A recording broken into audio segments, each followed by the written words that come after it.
আলহামদুলিল্লাহ। কুল জাআল হক ওয়া যাহাকাল বাতিল ইন্নাল বাতিলা কানা যাহুকা। সত্য সমাগত, মিথ্যা দূরীভূত। আল্লাহর শুকরিয়া, আলহামদুলিল্লাহ।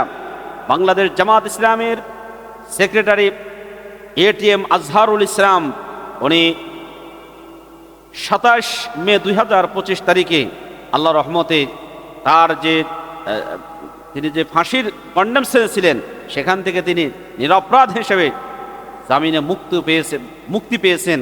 তিনি নিরপরাধ একজন মানুষ হিসেবে সাব্যস্ত হয়েছেন। শুধুমাত্র তিনি যে নিরপরাধ হিসেবে সাব্যস্ত হয়েছেন এটা নয়, তার এই মুক্তির মধ্য দিয়ে প্রমাণিত হয়েছে জালিমের সময়ে যতগুলো মানুষকে ফাঁসির কাস্টে ঝুলানো হয়েছে, আল্লাহর ওলিদেরকে সবগুলো অন্যায়ভাবে ঝুলানো হয়েছে।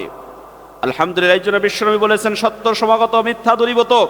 সত্য এটিএম আজহারুল ইসলাম ভাইয়ের মুক্তির মধ্য দিয়ে এটা প্রমাণিত হয়েছে। আমির জামাত মাওলানা মতিউর রহমান নিজামী, সেক্রেটারি জেনারেল আলী হাসান মোহাম্মদ মুজাহিদ, এরপরে শহীদ কামরুজ্জামান আব্দুল কাদের মোল্লা, আমাদের প্রাণপ্রিয় কোরআনের বুলবুলি আল্লামা দেলাওয়ার হোসেন সাইদি রহমতুল্লাহ আলাইহি সহ সালাউদ্দিন কাদের চৌধুরী সহ যাদেরকে এই জালিম নব্য ফ্যাসিস্ট ফিরআউন তাদেরকে ফাঁসির কাস্টে ঝুলিয়েছে, সবগুলো ছিল তাদের মিথ্যা, বানোয়াট, অসত্য তথ্যের ভিত্তিতে দেওয়া হয়েছে। শুধুমাত্র তাদের চেয়ার পাকাভুক্ত করার জন্যই তারা এই কাজটি করেছে। ভাইরা আমার, সত্য কোনোদিন চাপা দিয়ে থাকে না, সত্য প্রকাশ হবেই। পৃথিবীর মানুষ যতই চাপা দিয়ে রাখতে চেষ্টা করুক না কেন, আল্লাহ রাব্বুল আলামিন বলেন, কোরআনুল কারীম আমাদেরকে এভাবে জানিয়ে দিয়েছেন, আল্লাহু মুখরিজুম মা কুনতুম তাকতুমুন। আর তোমরা যা গোপন করতে চাও না কেন, তা কোনোদিন গোপন রাখতে পারবে না, অবশ্যই সেটা প্রকাশ হবেই। আল্লাহ সেটা প্রকাশ করে দিবেনই। ওয়াইন তুবদু মা ফি আনফুসিকুম আও তুখফুহু ইউহাসিবুকুম বিহিল্লাহ। আল্লাহ রাব্বুল আলামিন বলেন, তোমরা যা কিছু প্রকাশ করো আর যা কিছু গোপন করো, সব কিছু আল্লাহ রাব্বুল আলামিন ভালোভাবেই জানেন। সুতরাং এই নব্য জালিম ফ্যাসিস্ট স্বৈরাচার এই 15টি বছর পর্যন্ত বাংলাদেশ জামাত ইসলাম সহ অন্যান্য ইসলামী দলের উপরে যেই নির্যাতনের স্টিমরোলার চালিয়েছে, যতগুলো মামলা রায় দিয়েছে, সবগুলো মিথ্যার উপরে নির্ভর করে তারা রায় দিয়েছে।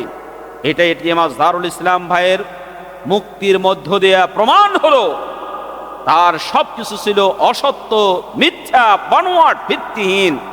বাংলাদেশ জামাত ইসলামের এরা কেউ রাজাকার ছিল না, যুদ্ধপ্রার্থী ছিল না, বরং ভারতের প্রেসক্রিপশনের মাধ্যমে বাম রামদারকে নিয়ে নব্য নামকে আসতে মুনাফিক এই শেখ হাসিনা সরকার তাদেরকে এরকম সাজাইছে। আমরা এর কথা দ্ব্যর্থহীন কণ্ঠে বলতে চাই। মেশকাত শরীফের হাদিস ভালো মতো মনে রাখবেন, বাবু হিফজিল লিসানি ওয়াল গীবাতি ওয়াশ শাদামি। এই অধ্যায়ের মধ্যে এসেছে, কোনো একজন ব্যক্তি যদি নিরপরাধ ব্যক্তিকে কোনো ধরনের কোনো প্রকারের তহমত দেয়, আর এই তহমতটা দেওয়ার সাথে সাথে চলে যায় আসমানে গিয়ে দেখে আসমানের দরজা বন্ধ, পরে চলে আসে ব্যক্তির কাছে, দেখে না ব্যক্তি উপযুক্ত না, এরপরে জমিনের দরজায় যায়, জমিন বন্ধ। শেষ পর্যন্ত যেই ব্যক্তি তহমত দিয়েছে সেই ব্যক্তি মরার আগে দিয়ে হলেও সেই তহমতে অপবাদিত হয়েই তাকে মৃত্যুবরণ